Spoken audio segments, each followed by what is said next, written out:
37 students huddled safe inside the ski lodge. The fire crackled. Hot chocolate steamed in their hands. Ethan Cole stood at the emergency exit, his fingers wrapped around the latch. Sky Mason's not here. I counted 3 times. She's still out there. Mr. Harrison didn't look up from his phone. Sit down, farm boy. Nobody cares what you think. Outside, minus 35 degrees. Whiteout conditions. Certain death. Ethan popped the latch. The alarm screamed. Leave this building and you're expelled, Daniels. Then expel me. He dropped into the white void. The invisible farm boy just walked into hell to save the Hells Angels president's daughter. Before we continue, subscribe to our channel and follow this story to the very end. Comment below which city you are watching from. I want to see how far this story travels. 4 hours earlier, the charter bus rolled through Montana back roads. 40 seniors laughing, shouting, passing phones around like they owned the world. Ethan Cole sat alone in the second row. His knife scraped against the whetstone. Scrape, scrape, scrape. Nobody looked at him. Nobody ever did. Madison Chen stopped at his seat. Can you not? That's giving serial killer vibes. Ethan tested the blade against his thumbnail, sharp enough to split a hair. He folded it and tucked it into his pack without a word. Madison rolled her eyes and kept walking. The pack sat between Ethan's feet. Paracord, waterproof matches, emergency blanket, fire starter, compass, and a dog-eared survival book his grandfather gave him before the cancer won. The inscription read, Ethan, the woods don't care about your grades or your money. They only care if you're smart enough to respect them. Love, Grandpa. 3 years since that funeral. 3 years of running the farm alone with his mother. 3 years of watching the bank letters pile up like snow. Seniors' attention. Mr. Harrison stood at the front of the bus. Polo shirt, pressed khakis. The look of a man who peaked in college and never got over it. 2 hours to Pinecrest Resort. Weather report says light snow, but I've done this trip 12 years running. We'll be fine. His phone buzzed. He checked it. Frowned. Resort has heated chalets, hot tubs, the works. Just keep the noise down. Another buzz. He walked away, still staring at his screen. In the back of the bus, Sky Mason pressed her forehead against the cold window. Her leather jacket, real leather, not the cheap stuff, lay across the empty seat beside her. Brown hair pulled back messy. Combat boots propped on the seat ahead. The boy in that seat turned around. Tyler Bradford, ski team captain. Trust fund smile. You mind, some of us care about keeping things nice. Sky didn't move her feet. Some of us don't care what you think. Right, must be nice having Daddy's biker gang handle your problems. Tyler's grin sharpened. They teach you anything useful in that club, or just how to scare people? Sky's jaw tightened. Say that again. Or what you'll call your Tyler. Madison grabbed his arm. Her dad runs the Hells Angels. Shut up. Tyler laughed, nervous. Whatever, keep your boots off my seat. Sky dropped her feet and turned back to the window. Her reflection stared back at her. Tired, angry, alone. Through that reflection, she could see Ethan in the front rows. The scholarship kid who smelled like hay and diesel, who ate lunch alone every single day, who aced biology but couldn't stay awake in English. The invisible boy. Takes one to know one, she thought. Her phone buzzed. Dad, have fun, baby girl. Call me when you get there. Love you. She typed back, love you too, Dad. That text would be the last thing on her phone before the battery died. The sky turned gray at 2:47 p.m. By 3:15, it turned white. Mr. Harrison, the bus driver's voice cracked through the intercom. We got a problem. Visibility's gone. Roads are icing up. I'm pulling over. We're 30 minutes out, Harrison protested. Can't you just... The bus lurched left. Someone screamed. Ethan grabbed his seat as the world tilted. The bus wasn't spinning, it was gliding. Smooth, inevitable, like a ship going down slow. The right wheels caught the snow berm. The whole vehicle tipped 45 degrees and settled into the ditch with a groan of metal. Silence. Then chaos. Everyone calm down, Harrison shouted. That made it worse. Stay in your seats. Driver was calling for help. No signal. Mine either. We were gonna die out here. Ethan was already moving. He grabbed his pack and fought his way to the front boots sliding on the tilted floor. Sir, we evacuate now. Engines running, exhaust is getting blocked. 20 minutes and this bus fills with carbon monoxide. Harrison's hands were shaking. I know that, Daniels. I have a master's degree. Then you know we move.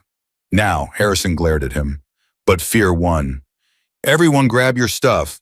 We're hiking to the ranger station. 1 mile back. A mile in this. It's that or die on this bus. Move. The emergency exit popped open. Students filed out into screaming wind. Temperature had dropped 20 degrees in an hour. Ethan felt it clawing through his jacket, trying to rip the heat right out of his chest. He counted heads as they passed. 35, 36, 37. He stopped. Counted again. 37. Where was Sky, Mr. Harrison? He grabbed the teacher's sleeve. Sky Mason's missing. Harrison yanked free. She's probably up front. Stop being dramatic. I watched everyone come off. She wasn't with them. Then check the bus. Make it fast. I'm not freezing for bye. Ethan was already climbing back inside. Empty. Every seat, the bathroom, the storage, all empty. But Sky's leather jacket was still draped over her seat in the back. His stomach dropped. She got off before them, right when they first stopped. He remembered now she'd slipped out the emergency exit phone in her hand, looking for signal. He grabbed her jacket and ran.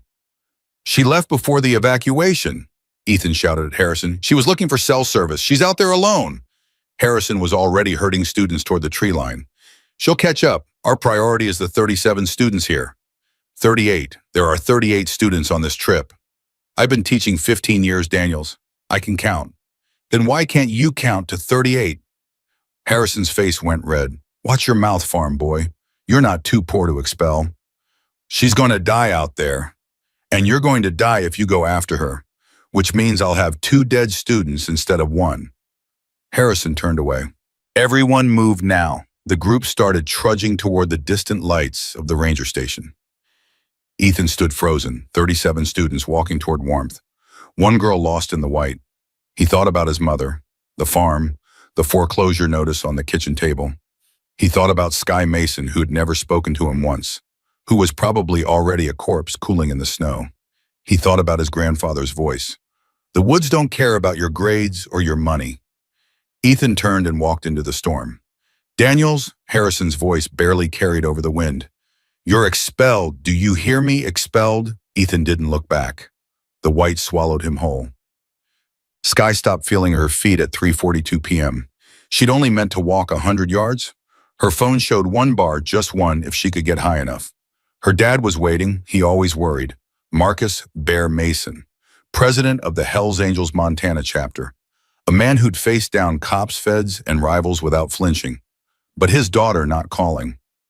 That made him pace. She climbed a small rise phone held high like a torch. The bar flickered, disappeared, came back. Then she heard it. Metal groaning. A crash. She spun around. The bus was sliding off the road in slow motion, tipping into the ditch like a wounded animal going down. No, no, no, no. She ran. The snow grabbed her boots. She fell. Got up. Fell again. By the time she reached the road, the bus was empty. Tire tracks led away from the wreck, already filling with fresh powder. Okay. Think ranger station. 1 mile back. She could make it. She picked a direction and started walking. First mistake. The wind shifted. The tracks vanished. Every direction looked the same. White on white on white. Hello! She screamed it. Hello! Can anyone hear me? Nothing. She pulled out her phone. The screen was black. Battery murdered by the cold. She kept walking. Second mistake. Her legs started burning after 10 minutes.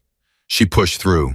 She was a Mason. She was tough. She'd survived worse than a little snow. Third mistake, she believed that. The spruce tree appeared out of nowhere, branches low enough to block some wind. Just for a minute, she told herself. Just to catch my breath. She sat down. Fourth mistake.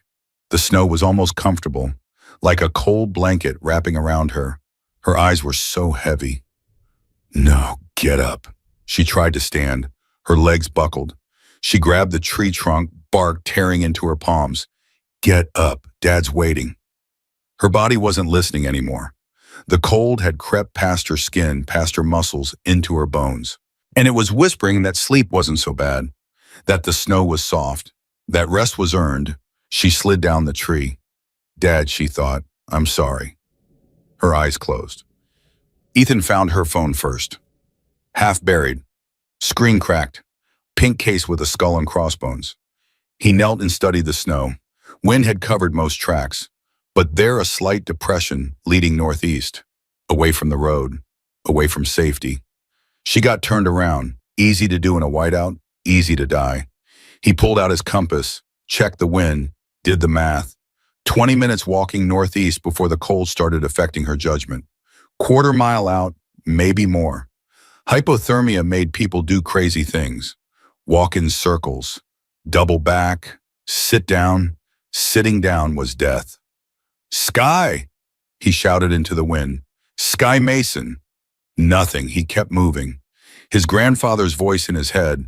Most people die within a mile of safety. Not because they can't make it, because they give up. They sit down, they close their eyes. Don't ever sit down, Ethan. Don't ever close your eyes.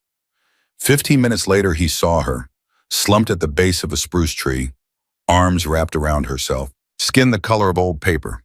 Snow already piling on her shoulders. No, no, no, no. He dropped to his knees, ripped off his gloves. His fingers found her neck. Pulse, weak, but there. Sky, Sky, can you hear me? Her eyes flickered, unfocused. Dad, it's Ethan. Ethan Cole from school. I'm getting you out of here. Cold. I know, stay with me. He stripped off her wet outer layer. Snow had soaked through wet clothing, and these temperatures was a death sentence. He wrapped her in his emergency blanket, the reflective material crackling. Don't want to die. You're not going to, I won't let you. He scanned the tree line. They needed shelter. Real shelter. His grandfather taught him to build a quinji when he was 12. A snow cave. Pile it up, let it settle, hollow it out. Done right, it could keep you alive when the open air would kill you, but it took time. Time he might not have. Sky, I need you to stay awake. Talk to me. About what? Anything. Tell me about your dad, the Hells Angels guy. Bear, a ghost of a smile crossed her blue lips. They call him Bear. Why Bear? Hugged a guy so hard once, broke 3 of his ribs. Sounds like a good dad. Ethan started piling snow with his bare hands. Tell me more. He reads to me every night when I was little. Harry Potter, all 7 books. Did all the voices. The president of the Hells Angels did Dumbledore voices. Better Snape than Dumbledore. He's got the glare. Ethan kept building, packing, shaping. His hands were going numb, but he didn't stop. Why are you doing this? Sky's voice was fading. You don't even know me. I've watched you for 4 years. Creepy. You sit alone at lunch every day. You never smile at anyone, but you smiled once when a freshman dropped his books and you helped him pick them up. You pretend you don't care what people think, but you flinch every time Tyler Bradford opens his mouth. She was staring at him now. Who are you? I'm Ethan Cole. I live on a farm that's about to get foreclosed. I eat lunch in the library because the cafeteria makes me feel like a ghost. I'm invisible. He gestured at the growing snow mountain. Just like you. I'm not invisible. Everyone's scared of me. That's the same thing. She didn't have an answer for that. The shelter took shape. 4 feet high, 6 feet wide, big enough for 2. In, he said, now. He helped her crawl into the hollowed space, followed her, blocked the entrance with his pack. Inside, the wind disappeared, still cold but different, survivable. We'll be okay here, Ethan said. For now. Sky was shivering hard. Good.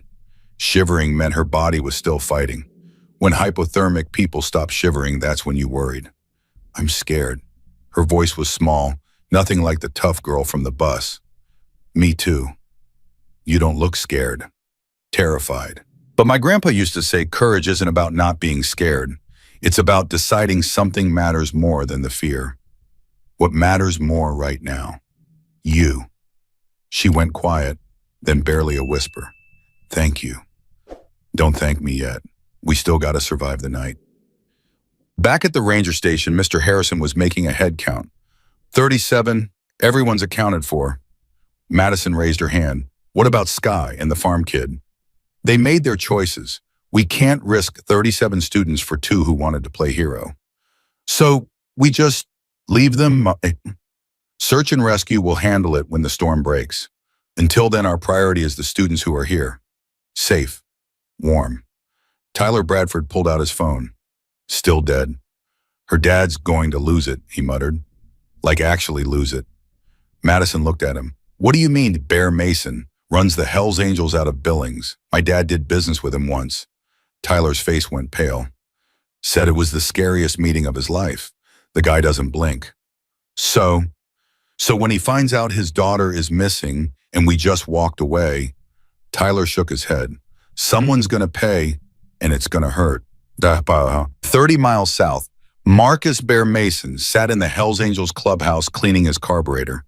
53 years old, 6'4", 260 pounds. Gray beard, shaved head, arms covered in tattoos, older than most of these kids on the ski trip. His phone rang, unknown number. Yeah. Mr. Mason, Deputy Anderson, Pinecrest Sheriff's Department. There's been an incident involving your daughter. Bear's hand froze. What kind of incident? A bus carrying her school ski trip went off the road in the blizzard. Students were evacuated to a ranger station, but the deputy paused. Sierra wasn't with them. She got separated. We believe she went looking for cell signal and got lost. Bear's vision tunneled. What are you doing about it?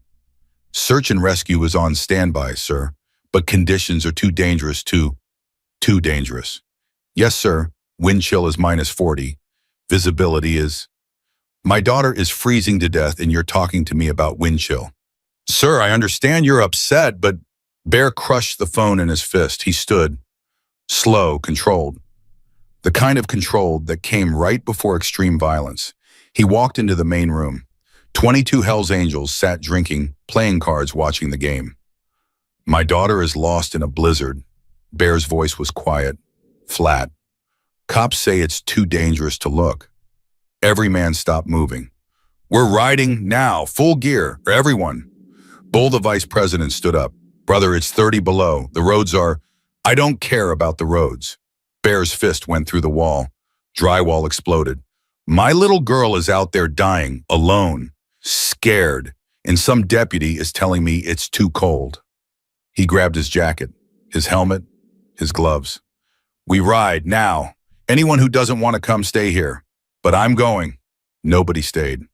20 minutes later, 25 Hells Angels roared out of the clubhouse, headlights cutting through the storm like an army advancing. They were riding into hell. They were coming for one of their own. God help anyone who got in their way. Inside the snow shelter, Sky's shivering had stopped. Ethan noticed immediately. Sky, wake up. Her eyes open, glassy, confused. Ethan, your shivering stopped. That's not good. I need you to move. Flex your fingers, wiggle your toes. Can't feel my toes. Try anyway. She tried, her face twisted with effort. Hurts. Good. Pain means blood flow. Keep doing it. He pulled her closer, wrapping his arms around her. Body heat was the only weapon he had left. This is weird, she mumbled. Boy from school, holding me in a snow cave. Life's weird. You're warm. You're freezing. Big difference. She laughed, weak. Barely there, but real. Ethan, yeah. Have to tell you something. What? I'm diabetic, type 1. Haven't eaten since breakfast. His blood went ice cold. Why didn't you say something? Didn't want you to worry. You were already doing so much. You Sky hypoglycemia in these conditions. He didn't finish. He didn't need to. How do you feel? Lightheaded, shaky? Both, and my vision's going weird. He grabbed his pack, started digging. Emergency blanket, no. Matches, no. Compass, no. There, bottom of the pack. A granola bar he'd thrown in this morning and forgotten about. Eat this, now, all of it. She took it with trembling hands. Bit, chewed, swallowed. Tastes like sawdust. Best sawdust of your life. Keep eating. She finished it. Her trembling started to ease. My dad says I'm too stubborn. Smart man. He also says I'm the best thing that ever happened to him. He's right about that too. She was quiet for a moment. Then, Ethan, yeah. If we get out of this, I'm bringing you home to meet him. The guy who breaks ribs with hugs can't wait. She laughed again, stronger this time. He's gonna like you. Why? Because you're the kind of person who walks into a blizzard for a stranger. Her eyes met his in the dim light. That's the only thing he respects, courage. I'm not courageous, I'm stupid. Same thing sometimes. The wind screamed outside their tiny shelter. The temperature kept dropping. Somewhere out there, 25 motorcycles were fighting through the storm. But in that small pocket of warmth carved out of the frozen world, two invisible kids had finally seen each other. And both of them knew whatever came next, nothing would ever be the same. Dawn came gray and brutal. Ethan hadn't slept.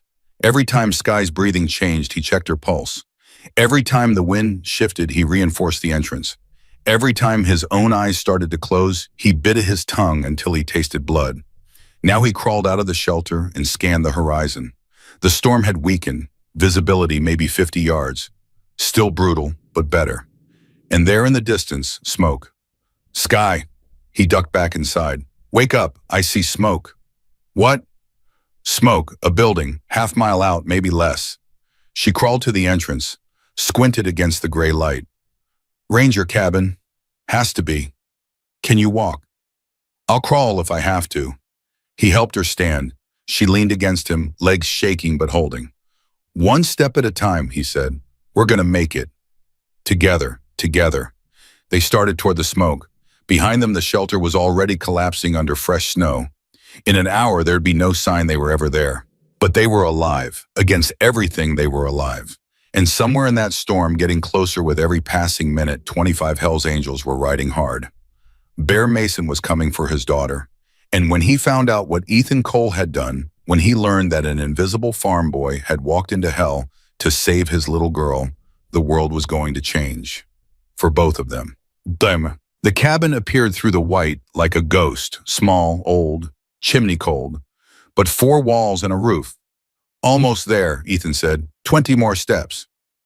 Counting. Always. 15 now. Sky's weight was getting heavier against his shoulder. She was fading again. 10 steps. Come on. Tired. I know, 5 steps. They reached the door. Ethan kicked it open. Inside, dust cobwebs, an ancient wood stove. No electricity, no running water, but shelter. He helped Sky onto a cot against the wall. Found old newspapers, dry kindling, a rusty box of matches. The first match broke. The second match broke. The third match caught. He fed the tiny flame. Paper first, then kindling, then larger sticks. The stove started to glow. You did it. Sky's voice was barely there. We did it. No, you, all you.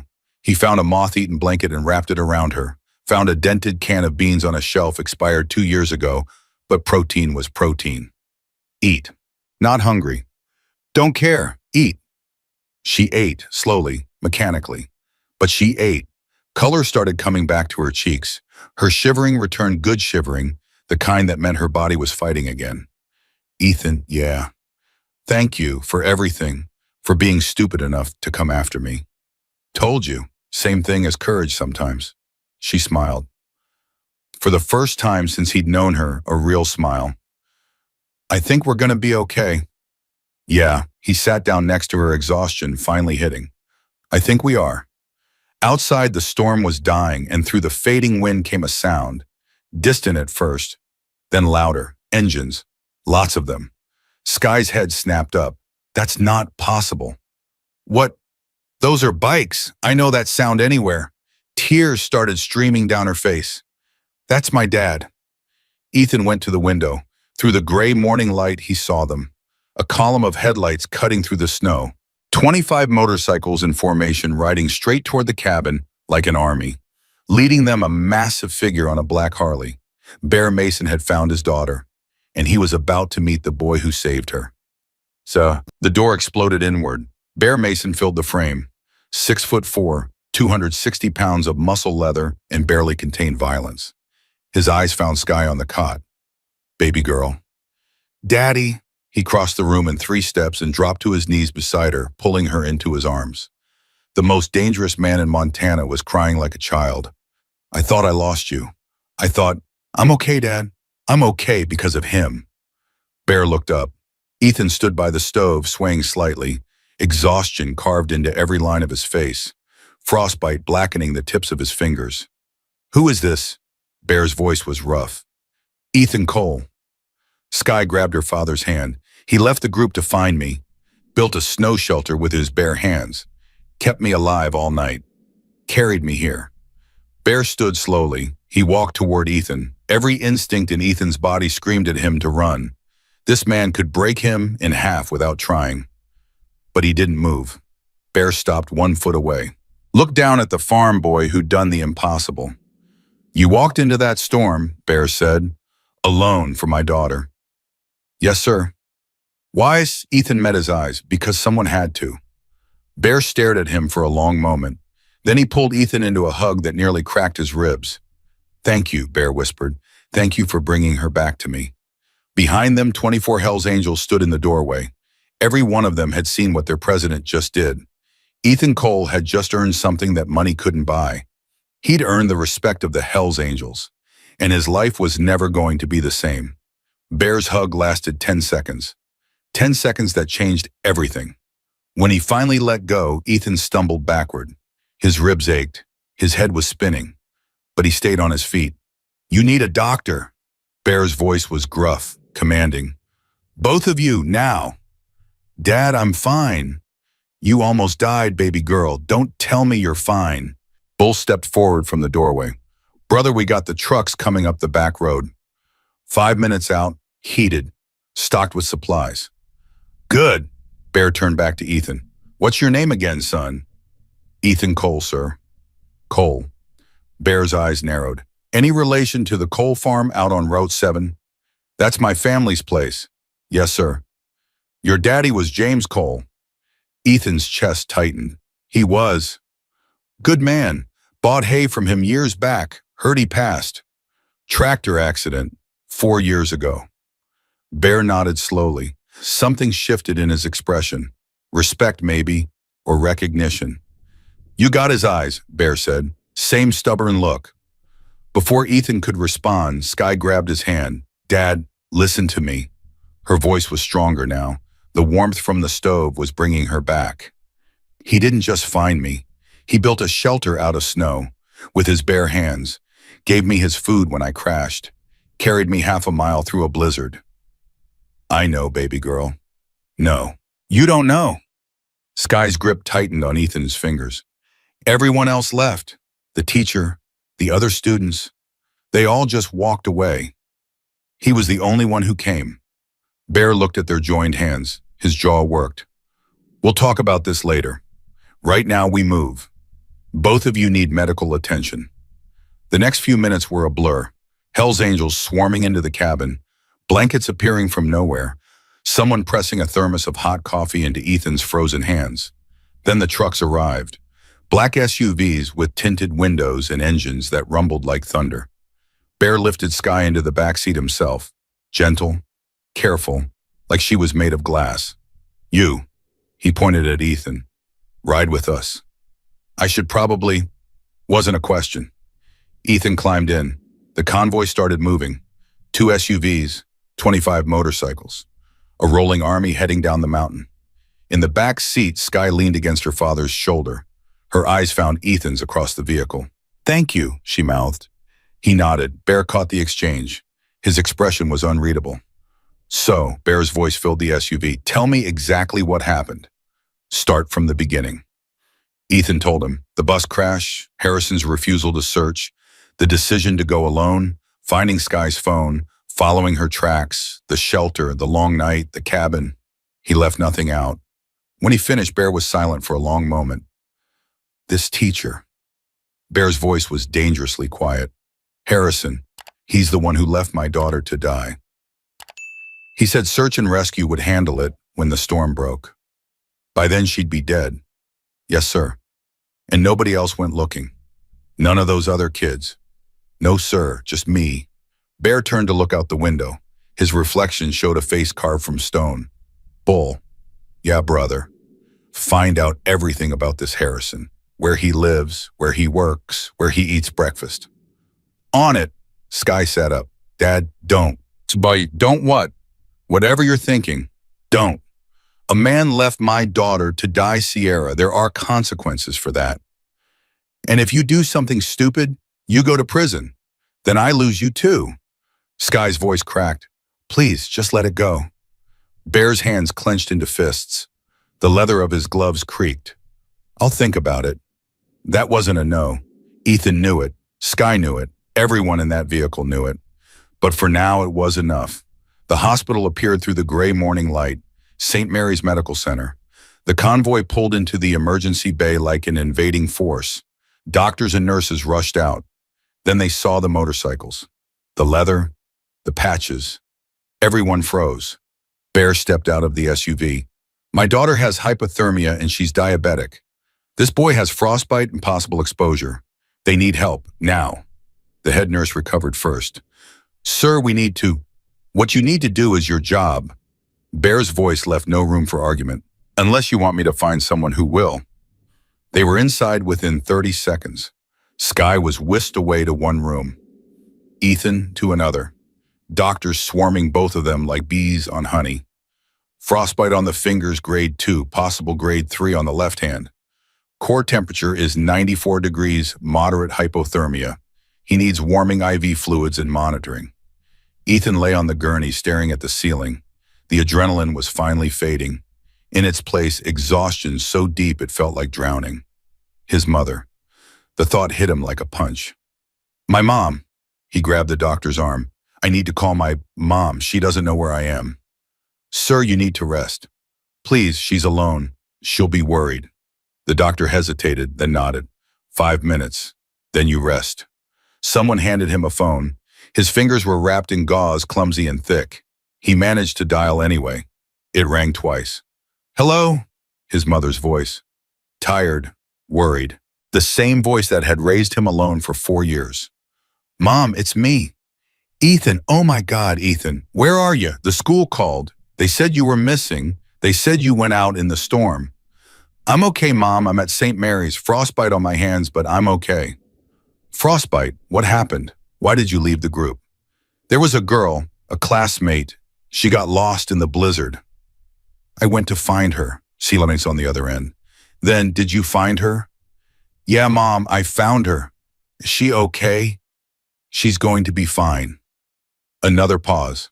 When his mother spoke again, her voice was thick with tears. Your father would be so proud of you, Ethan. So proud. His throat closed up. Mom, don't. I'm coming to the hospital right now. Don't argue with me. Mom, the roads. I said don't argue. The line went dead. Ethan handed the phone back, lay down, closed his eyes. For the first time in 24 hours, he let himself rest. He didn't see Bear standing in the doorway watching him, didn't see the expression on the biker president's face. Something like wonder, something like respect, something that would change both their lives forever. 3 hours later, Ethan woke to voices. His mother's voice, raised, angry. I don't care who you are. That's my son in there. Ma'am, I understand. I just want to talk to him. He needs rest, not visitors, especially not a pause. Wait, you're him, the biker. Marcus Mason, my daughter is the one your son saved. Silence. Ethan opened his eyes, sat up slowly. His hands were bandaged, his body attached to an IV drip, but he felt better, warmer, alive. Mom. The door opened. His mother rushed in. Sarah Cole was small, barely 5'2", with gray-streaked brown hair and hands roughened by decades of farm work, but her eyes were fierce. Ethan James Cole. She grabbed his face, examining every inch. You stupid, brave, wonderful boy. I'm okay, Mom. You could have died. I know. What were you thinking, Was? I was thinking someone needed help. Her eyes filled with tears. She pulled him into a hug that hurt his ribs almost as much as Bear's had. Behind her, Bear Mason stood in the doorway. His massive frame barely fit through it. "Mrs. Cole!" Sarah turned, wiped her eyes, drew herself up to her full height, which barely reached Bear's chest. "Mr. Mason, can we talk about what? About your son and what I owe him?" Sarah's expression hardened. "You don't owe us anything. Ethan did what was right. That's not for sale." "I'm not trying to buy anything, ma'am. I'm trying to pay a debt." "There's no debt." "In my world, there is." Bear stepped into the room. Even in the hospital's harsh fluorescent light, he was terrifying. But his voice was gentle. "Your son walked into certain death for my little girl. Nobody asked him to. Nobody expected him to. But he did it anyway." Sarah glanced at Ethan, back at Bear. "That's just how he was raised." "I know, I knew his father." That stopped her. "You knew James?"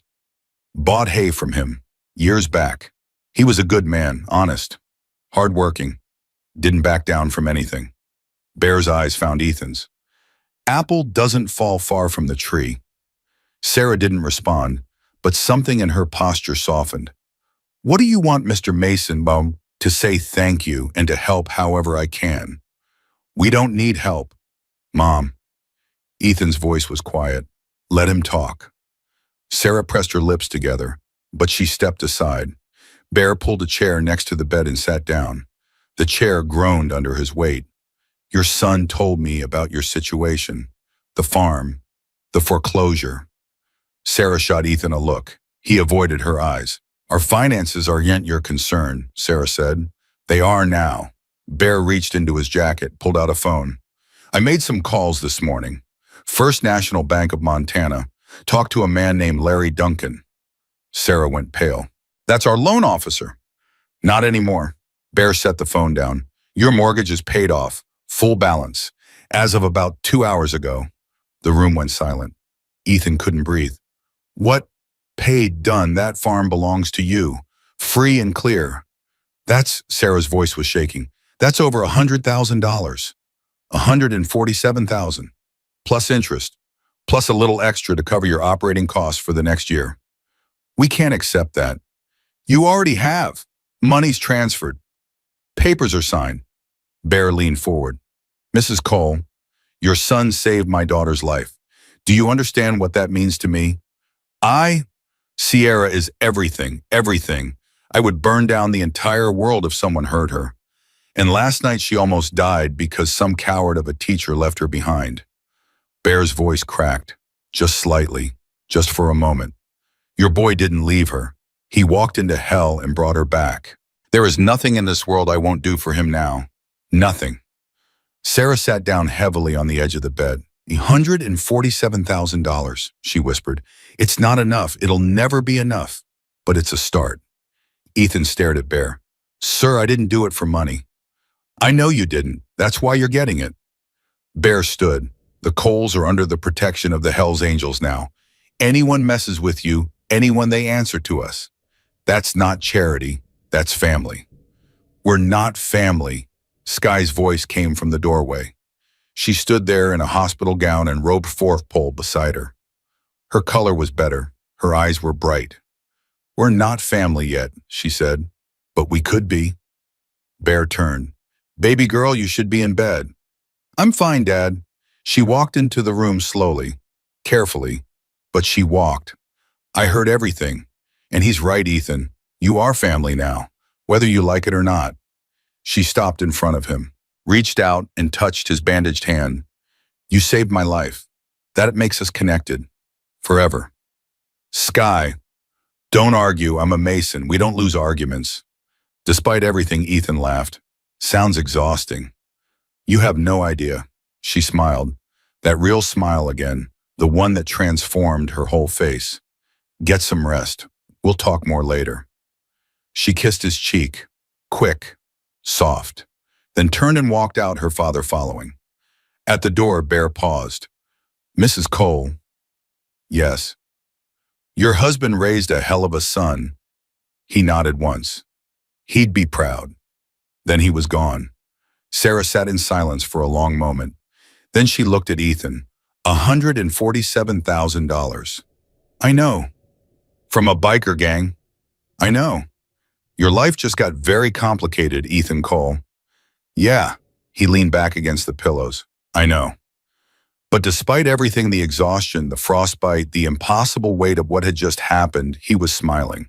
The next morning, the hospital discharged Ethan with strict instructions. Keep the hands warm, change the bandages twice daily. No heavy lifting for 2 weeks. His mother drove him home in their ancient pickup truck. Neither of them spoke for the first 10 miles. Finally, Sarah broke the silence. I called the bank this morning, and they confirmed it, paid in full. Larry Duncan sounded like he was going to have a heart attack. A pause. Apparently someone threatened to buy the bank and fire him if he didn't apologize to us. Ethan closed his eyes. Sounds like Bear. Is that really his name? It's what everyone calls him. Sarah drove in silence for another mile. The Hells Angels, Ethan. Do you understand what kind of people they are? I know what they're supposed to be, but Sky isn't that. And Bear, Ethan searched for the right words. He's not what I expected. He's a criminal. Maybe, but he's also a father, and his daughter almost died. Ethan looked at his mother. What would Dad have done if it was me out there? Sarah's hands tightened on the wheel. That's not fair. It's true, though. You know it is. She didn't respond, but her jaw was tight. They turned onto Route 7. The familiar fields stretched out on both sides. Their fields, their land, their farm. Mom, what? We get to keep it, the farm, everything Grandpa and Dad built. Sarah's eyes were wet. I know. That's not nothing. It's not nothing, she agreed quietly, but it comes with strings. It always does. Maybe, or maybe it comes with family. Sarah glanced at him. You sound like your father. He always saw the best in people. Is that bad? It got him killed. The words hung between them. Heavy, painful. Mom, I'm not saying don't trust them, Ethan. I'm saying be careful. Be smart. She pulled into their driveway. Your father trusted that old tractor, said it had another 10 years in it, and then one day, she didn't finish. She didn't need to. Ethan reached over and squeezed her hand. I'll be careful. I promise. They sat there for a moment. Mother-in-law, the only family they had left.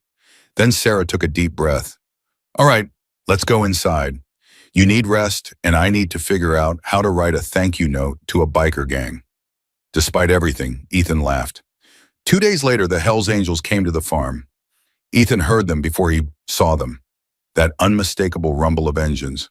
Multiple engines. A lot of them. He walked out onto the porch. 25 motorcycles were rolling up the dirt driveway. Chrome gleaming, leather everywhere. Patches and tattoos and beards and bandanas. At the front, Bear Mason. And beside him on a smaller bike with cherry red paint, Sky. They parked in a perfect line. Engines cut off in unison. The silence afterward was almost louder than the noise.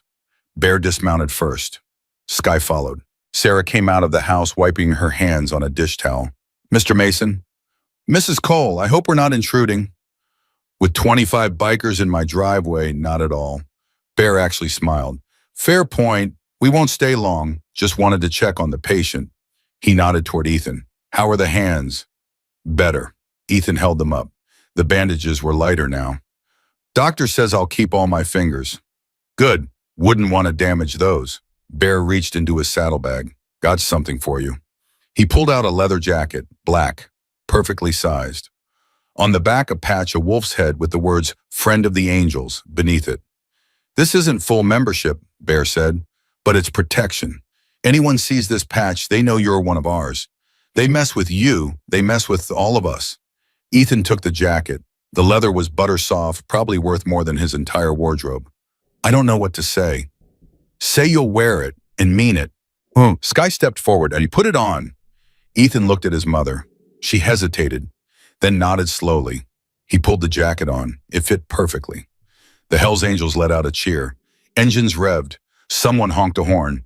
Welcome to the family farm, boy. Sky was grinning. Told you we don't lose arguments. Bear stepped closer. His voice dropped so only Ethan could hear. That teacher, Harrison, he resigned this morning. Ethan's stomach tightened. What did you do? Nothing yet, but I made sure he understood that his choices have consequences. Bear's eyes were cold. He chose to leave my daughter to D. Now he has to live with that every day for the rest of his life. He's fine, unharmed, just scared. Bear's expression darkened. For now, that's enough. But if he ever shows his face around my family again, including you, that changes. Understood. Ethan nodded slowly. Good. Bear clapped him on the shoulder, nearly knocked him down. Now, your mother promised us coffee, and I hear you make a mean apple pie. That's my mom. Even better, let's eat. The next hour was surreal. 25 Hells Angels crowded into the Cole farmhouse. They sat on every available surface, chairs, counters, the floor. They drank coffee by the gallon. They ate 2 entire pies. And they talked. Not about crimes or gangs or violence. About farms. About tractors. About the best way to fix a fence post in frozen ground. Bull turned out to have grown up on a dairy farm in Wisconsin. Razor had worked construction for 20 years before joining the club.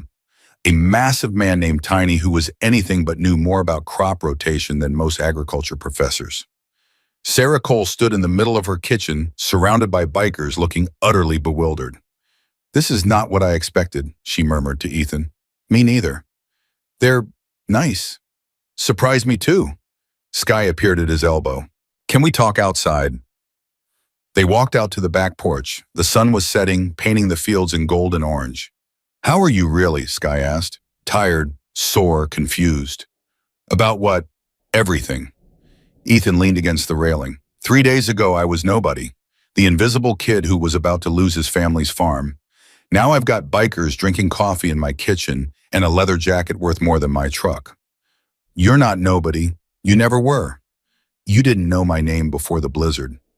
I knew your face. I knew you sat alone. I knew you were different. Sky moved closer. I just didn't have the guts to say anything. Why not? Because everyone's scared of me, or they want something from my dad, or they're trying to prove they're tough enough to date the biker's daughter. She looked at him. You're not any of those things. I'm definitely not tough. You walked into a blizzard to save a stranger. That's the definition of tough. That's the definition of stupid. Same thing. She smiled. My dad said the same thing, actually. Called you either the bravest or the dumbest kid he'd ever met. High praise. From him? Yeah, it actually is. They stood in comfortable silence for a moment. What happens now? Ethan asked. What do you mean? I mean this. You, me, the jacket, everything. He gestured vaguely. Is this real or is it just gratitude that fades in a month?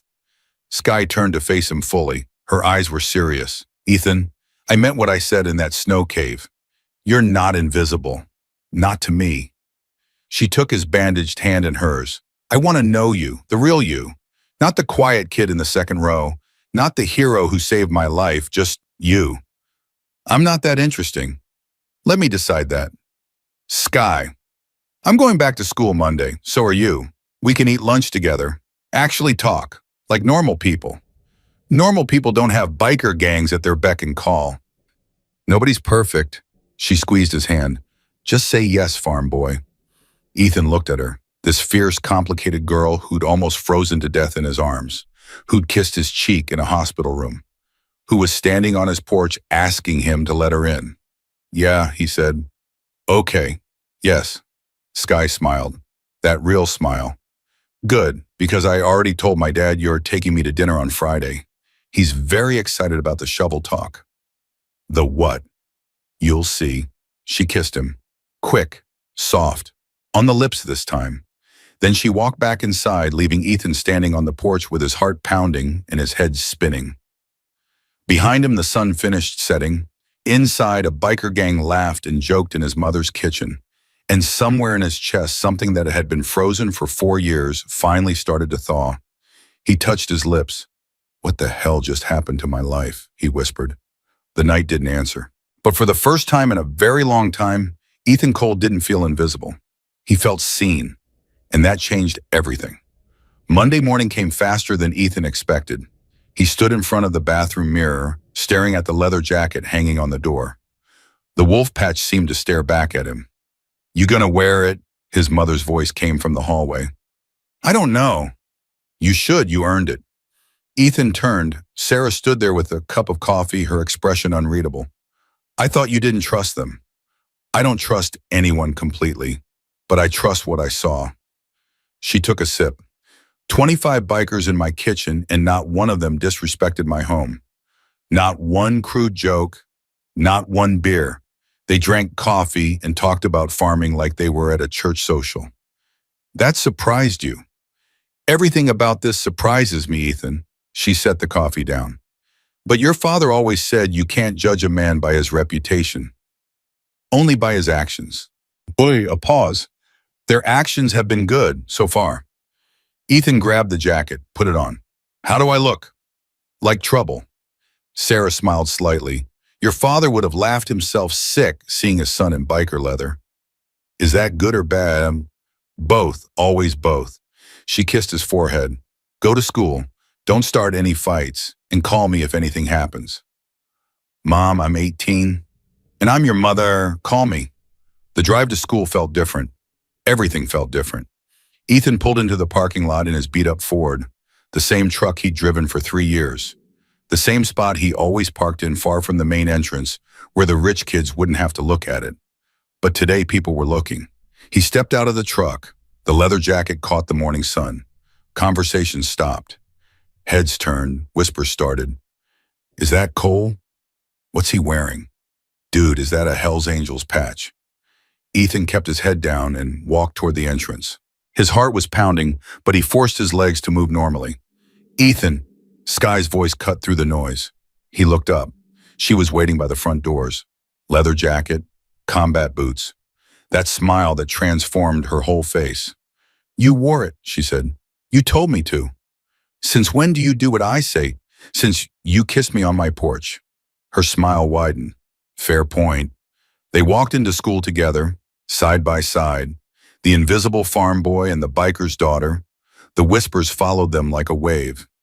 Did they seriously walk in together? "I heard he saved her life in the blizzard." "My cousin said she saw them at the hospital. Her dad paid off his family's entire mortgage." "No way. That's like 100 grand. "More, way more." Sky's hand found Ethan's. She laced their fingers together. "Ignore them," she said quietly. "Hard to ignore." "I know, but they'll get bored eventually. New gossip always comes along." They reached Ethan's locker. He spun the combination with his free hand. "So, lunch today?" "Definitely." Sky squeezed his hand. "Library, cafeteria." Her eyebrows rose. "Seriously? You said you wanted normal. Normal kids eat in the cafeteria. Normal kids don't have Hell's Angels patches on their jackets." "First time for everything." She laughed. That real laugh he was starting to love. "Okay, farm boy, cafeteria it is, but if Tyler Bradford says one word, I'll handle it." "You'll handle it." "I walked into a blizzard for you. I can handle Tyler Bradford." Sky stared at him for a long moment. Something shifted in her expression. Something warm. "You're different," she said. "Different how?" "I don't know yet, but I like it." She kissed his cheek and walked away toward her first class. Ethan watched her go, still not quite believing any of this was real. "Cole." The voice came from behind him. Ethan turned. Tyler Bradford stood there with 2 of his ski team buddies. His face was twisted into something ugly. "Nice jacket. Did your girlfriend's daddy buy that for you too?" Ethan closed his locker. "What do you want, Tyler?" "Just wondering how much it costs to sell out. I mean, first your broke-ass farm gets saved by biker money. Now you're wearing their colors like a little pet." Tyler stepped closer. "What's next? Running drugs for them." "Walk away, Tyler. Or what? You'll have your new gang beat me up." Ethan felt his jaw tighten. The old Ethan would have backed down, would have looked at his shoes and mumbled something and retreated. But the old Ethan hadn't walked through a blizzard. "I won't have anyone beat you up," Ethan said quietly. "I don't need to. Because here's the thing, Tyler. When that bus crashed, when Sky was lost in the storm, you know what you did." Tyler's smirk faltered. "You sat in that warm ranger station and made jokes. You didn't even think about going after her. Not for 1 second. Ethan stepped forward. I did. I walked into minus 35 degrees for a girl I'd never even talked to. And you want to know why? Tyler didn't answer. Because it was right. Because someone needed help and I could help. That's it. No money, no reward. Just doing what a decent person does. Ethan's voice was steady, cold. You could never understand that. Because you've never done a hard thing in your entire life. Everything's been handed to you. And the one time someone actually needed you to step up, you hid like a coward. Tyler's face went red. You think you're better than me? I know I am. Ethan shouldered past him. Now get out of my way, I'm late for class. He walked away without looking back. Behind him, Tyler stood frozen. His buddies exchanged glances. Nobody said a word. Ethan's hands were shaking, but he kept walking. Something had changed in him, something permanent, and he was just starting to understand what. The news about Harrison spread through school like wildfire. By third period, everyone knew. The teacher who'd left Sky Mason to die had resigned, packed up his desk over the weekend, gone without a trace. I heard the Hells Angels threatened him, someone whispered in chemistry class. I heard they showed up at his house, like 30 of them. That's terrifying. He deserved it, though. He literally left her to die. Ethan kept his head down and focused on his worksheet, but he could feel eyes on him, everyone wondering how much he knew. The truth was he didn't know much, just what Bear had told him in the hospital. Harrison was scared. Harrison resigned. That was enough. At lunch, Ethan walked into the cafeteria, 40 tables, 300 students, and every single one of them staring at him. He grabbed a tray, loaded up on whatever the line was serving, paid with cash. Then he looked for a seat. Ethan, over here. Sky was waving from a table near the windows. She'd saved him a spot. He walked over and sat down across from her. The table was empty except for them. Popular spot, he said. People are scared to sit with me. Should I be scared? Terrified. She stole a fry from his tray. So, how's your day going? Tyler Bradford called me a pet and implied I'm running drugs. Wow, he's creative. I told him off. Sky's eyebrows shot up. You what? Told him off. Said he was a coward who never did a hard thing in his life. Ethan shrugged. Probably shouldn't have, but I'm tired of being invisible. Sky set down her fork. Her eyes were wide. Ethan Cole, are you actually growing a spine? I've always had a spine. I just never used it. What changed? He thought about it. The blizzard, the fear, the moment when he'd popped that emergency latch and stepped into the white. I almost died, he said finally. We almost died. And when you're that close to the end, all the small stuff, the gossip, the judgment, what people think, it just doesn't matter anymore. Sky reached across the table and took his hand. That's the most attractive thing you've ever said. Attractive? Very. Her smile was different now, softer. You're not the same boy I saw on that bus, Ethan. The one sharpening his knife and ignoring everyone. Is that good? It's very good. They ate in comfortable silence for a while. Other students kept glancing their way, but nobody approached. Then the cafeteria doors banged open. Principal Drexler marched in, flanked by 2 police officers. The room went dead silent. Drexler's eyes scanned the cafeteria, landed on Ethan and Sky's table. He started walking toward them. Sky's grip tightened on Ethan's hand. What the hell? I don't know. The principal stopped in front of their table. His face was grim. Ethan Cole, Sierra Mason, you need to come with us. Why? Sky's voice was sharp. What's going on? There's been an incident. We need to ask you some questions. About what?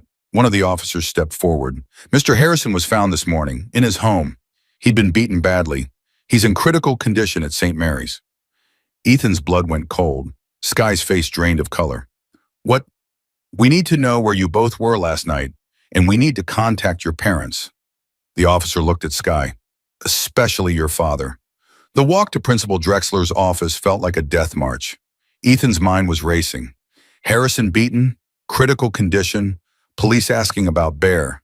This was bad. This was very bad. They were separated into different rooms. Ethan in Drexler's office. Sky somewhere down the hall. He could hear her arguing through the walls. "Am I under arrest?" Ethan asked. "No," the officer said. "We just need to establish timelines. Where were you last night between 8 p.m. and midnight?" "Home on the farm, with my mom." "Can she verify that?" "Yes, we had dinner together, watched TV. I went to bed around 10. "Did you leave the house at any point?" "No." "Did you have any contact with Mr. Harrison?" "Not since the ski trip. I haven't seen him or talked to him since he resigned." The officer wrote everything down. His face revealed nothing. "What about Marcus Mason? Have you had any contact with him?" "He came to our farm 2 days ago with his club. They had coffee with my mom." "The entire Hells Angels chapter came to your farm for coffee?" "Yes." "That doesn't seem unusual to you?" "My whole life is unusual right now, officer." Ethan kept his voice steady. "A week ago, I almost froze to death, saving a girl's life. Her father paid off my family's mortgage. And now I'm being questioned about an assault I know nothing about. So no coffee with bikers is probably the most normal thing that's happened to me lately." The officer studied him for a long moment. "Did Mr. Mason mention anything about Harrison? Any threats, any plans?" Ethan thought about the hospital. Bear's cold eyes. "He chose to leave my daughter to die. Now he has to live with that." "He said he was angry," Ethan said carefully. "Any father would be, but he didn't threaten violence, not to me."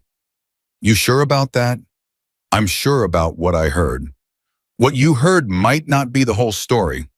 Then you should ask him directly, officer, not me." The door opened. A woman in a suit stepped in. Her face was sharp, professional. "Detective Morris, I'll take it from here." The officer nodded and left. The detective sat down across from Ethan. "Mr. Cole, I'm going to be straight with you. Harrison was beaten within an inch of his life. Broken jaw, shattered ribs, punctured lung. Whoever did this wanted him to suffer." Ethan felt sick. I don't think you did. You're 18 years old and just recovered from frostbite. You're not a suspect." She leaned forward. "But Marcus Mason is. And right now, you're one of the only people who might be able to tell us what he's capable of." "I barely know him." "But you know his daughter. You've been inside his world, even if just for a few days." The detective's eyes were intense. "Help me understand him, Ethan. Is he the kind of man who would do this?" Ethan thought about Bear, the tears in his eyes when he saw Sky alive, the way he'd hugged Ethan in the cabin, the gentleness with his daughter. Then he thought about the wall Bear had punched through, the cold fury in his voice when he talked about Harrison. "He's a father," Ethan said finally. "A father whose daughter almost died because someone was too lazy and cowardly to do their job." "That's not an answer. It's the only answer I have." The detective studied him. Then she sighed. "You're free to go, but stay available. We may have more questions." Ethan stood. His legs felt weak. "Detective, if it wasn't Bear, who else would want to hurt Harrison?" "That's what I'm trying to find out." She opened the door. "Go back to class, Mr. Cole, and be careful who you trust." Sky was waiting in the hallway. Her face was pale. Her hands were shaking. "My dad's at the station," she said. "They took him in for questioning." "Is he under arrest?" "Not yet, but—" Her voice cracked. "Ethan, what if he did it? What if he actually—" "We don't know anything yet. He threatened Harrison in the hospital." "You heard him. Threatening isn't the same as doing." "But what if, Sky?" Ethan grabbed her shoulders, made her look at him. "Listen to me. Your dad loves you more than anything in this world. Everything he's done has been to protect you. Whatever happened to Harrison, whatever the truth is, that doesn't change. What if he goes to prison? Then we deal with it. Together." She stared at him. Tears were streaming down her face now. "Why are you being so calm?" "Because one of us has to be." He pulled her into a hug. "And because I believe in your dad, I don't know why. I barely know him. But I do." She buried her face in his chest. Her whole body was shaking. "I can't lose him, Ethan. I can't." "You won't, I promise." It was a promise he had no right to make, but he made it anyway, because that's what you did for the people you loved. Wait, loved, the thought hit him like a truck. He barely knew this girl. They'd spent one night in a snow cave and a few days of chaos together. But standing there in that hallway holding her while she cried, Ethan realized something terrifying. He was falling. Fast. And there was no blizzard to blame this time. 3 hours later, Bear was released. No charges, no arrest, insufficient evidence. Sky got the call during last period. She nearly collapsed with relief. "He's coming to pick me up," she told Ethan in the parking lot. "Will you wait with me?" Of course. They sat on the tailgate of his truck. The afternoon sun was warm, but Sky kept shivering. "He has an alibi," she said. "He was at the clubhouse all night. 20 witnesses. That's good. But someone beat Harrison almost to death. Someone connected to us." "You don't know that." "Don't I?" Sky turned to face him. "Harrison left me to die. My dad has an army of loyal bikers who would do anything for him. And now Harrison's in the hospital." She shook her head. "It doesn't take a detective to connect those dots. Even if someone from the club did it, that doesn't mean your dad ordered it. It doesn't matter. He's responsible either way. That's how it works." Ethan didn't have an answer for that. The rumble of a motorcycle cut through the silence. Bear pulled into the parking lot. Alone. No convoy this time. He killed the engine and walked toward them. His face was exhausted, older than it had looked a week ago. "Baby girl." Sky ran to him. He caught her in his arms and held on tight. "I'm okay," Bear said. "I'm okay." They had nothing. "Who did it, Dad?" Bear was silent. "Dad, who did it?" "I don't know." "You're lying." "I'm not lying. I truly don't know." Bear pulled back and looked at her. "I have suspicions, but I don't know for certain. And I didn't order it. I need you to believe that." "Did one of the club—" "I don't know, Sierra, and that's the truth." Ethan stepped forward. "Sir, can I ask you something?" Bear's eyes found his. "Go ahead." "If you find out who did it, what will you do?" Bear was quiet for a long moment. "That depends on whether they had authorization or not. And if they didn't, then they violated club rules. They acted without orders, and there are consequences for that." Bear's jaw tightened. "The Hells Angels aren't on a mob, Ethan. We don't go around beating people half to death without reason." "Harrison left Sky to die. That's a pretty big reason." "It is, and I was angry. Still am." Bear took a breath. "But I told my people to stand down. I told them I'd handle Harrison my own way. If someone disobeyed that order—" He didn't finish. "Will you turn them in?" Ethan asked. "To the cops." Bear's laugh was bitter. "No, we handle our own problems internally. But whoever did this put the entire club at risk. Put my daughter at risk." His voice hardened. "That's not something I forgive easily." Sky grabbed her father's arm. "Dad, let's just go home, please. I can't take any more of this today." Bear nodded. He looked at Ethan. "Thank you for staying with her." "She's my friend." "She's more than that." Bear's eyes were knowing.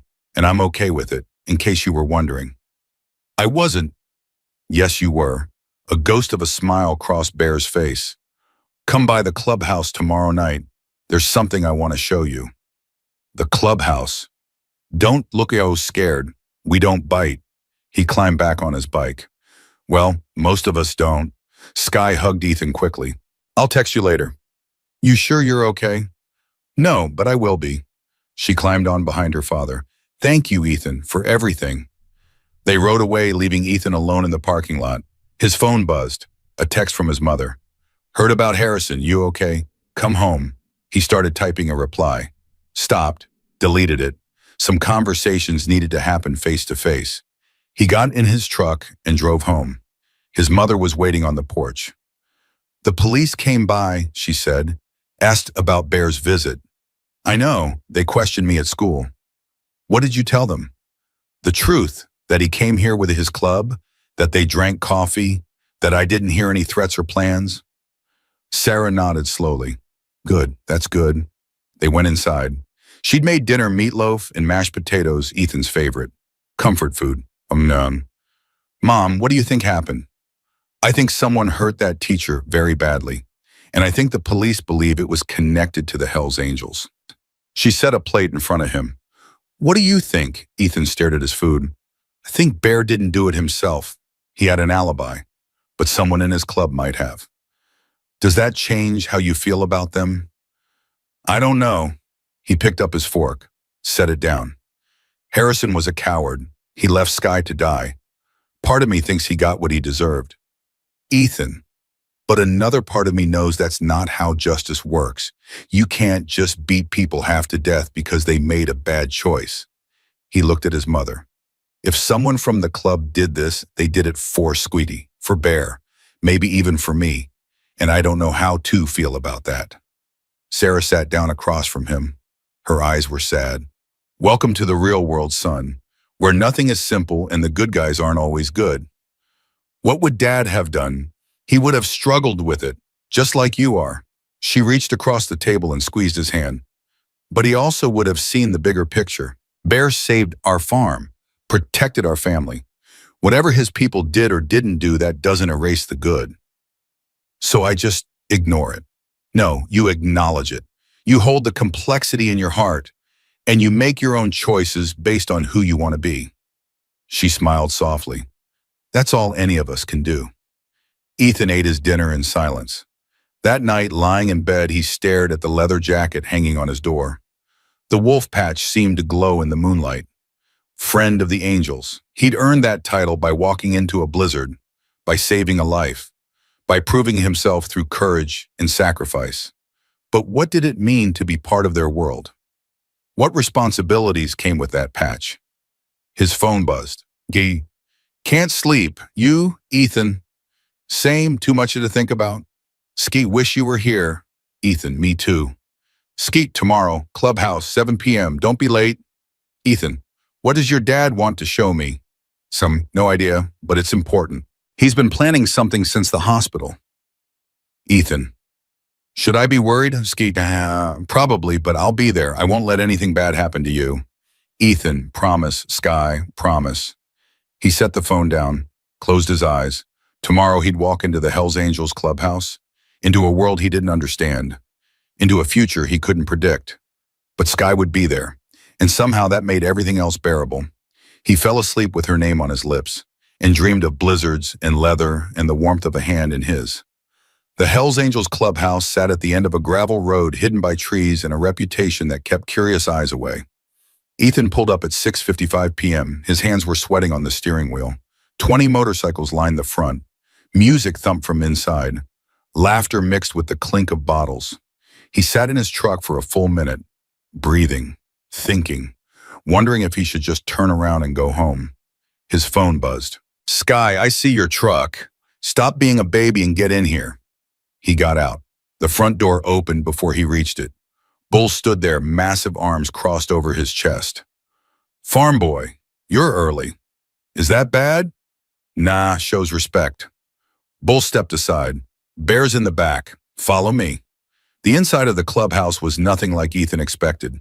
No drugs, no weapons on display, just a bar, some pool tables, a jukebox playing classic rock, and about 30 bikers drinking and talking like it was any other Tuesday night. Every single one of them stopped to look at Ethan as he walked past. That's him, someone muttered. The kid who saved Sky.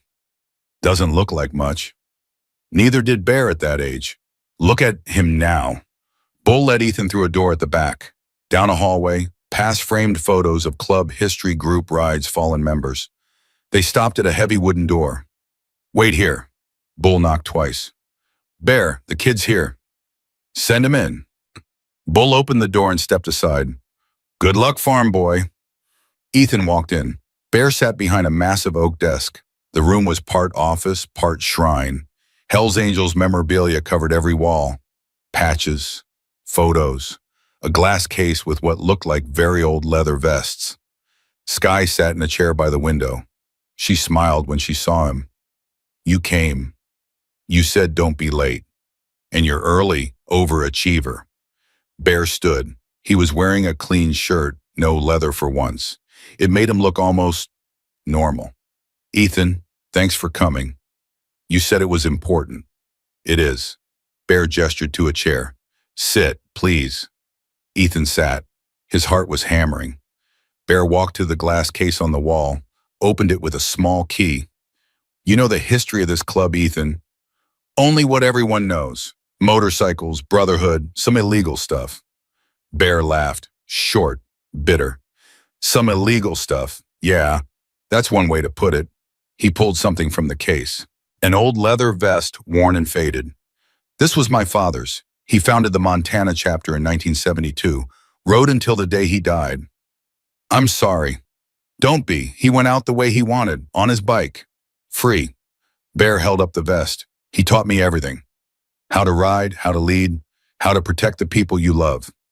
He set the vest on the desk between them. When Sierra was born, I made a promise. I'd build something better, something she could be proud of. Bear's voice was heavy. The club still does things that aren't legal. I won't lie to you about that. But we also protect this community. We help people who have nowhere else to turn. We're family to people who don't have any. Why are you telling me this? Bear sat back down. His eyes found Ethan's. Because you're a part of that family now, whether you want to be or not. Because I saved Sky. That's how it started. But that's not all. Bear leaned forward. You know who attacked Harrison.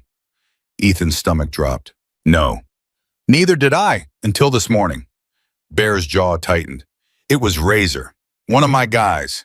He went off on his own. No orders, no permission, just rage. What happened to him? He's being dealt with, internally. Ethan didn't ask what that meant. He wasn't sure he wanted to know. The cops suspect us, Bear continued. They can't prove anything because Razor covered his tracks. But the heat is on, and that heat affects everyone connected to us, including you. Me. You wear our patch now, you're dating my daughter. People will assume you're involved even if you're not. Bear's expression was grave. I need you to understand what that means. What does it mean? It means you have a choice to make. Bear reached into his desk drawer, pulled out another patch. This one was different from the Friend of the Angels patch Ethan already had. This one was smaller, simpler. Just a wolf's head and a single word, prospect. I want to offer you a place in the club, Bear said. Not full membership, not yet, but the path to it, if you want. Ethan stared at the patch. His mind was blank. Dad, Sky's voice was sharp. You can't just, I can and I am. Bear didn't look away from Ethan. This isn't about me, baby girl. It's about him, what he wants, what he's willing to commit to. He's 18. He just survived a blizzard. You can't put this on him. I'm not putting anything on him. I'm giving him an option. Bear's eyes were steady. The Hells Angels aren't for everyone. It's a hard life, dangerous, full of sacrifices. But it's also family, brotherhood, people who will die for you without hesitation. I already have a family, Ethan said quietly. I know, and this doesn't replace that. It adds to it. Bear pushed the patch across the desk. Think about it. No pressure, no deadline. Just consider what it would mean to be part of something bigger than yourself. Ethan picked up the patch. The leather was smooth, the stitching perfect. What would I have to do as a prospect? Learn, watch, help when asked. Prove yourself over time. Bear shrugged. It's not glamorous. Mostly you'd be running errands and keeping your mouth shut.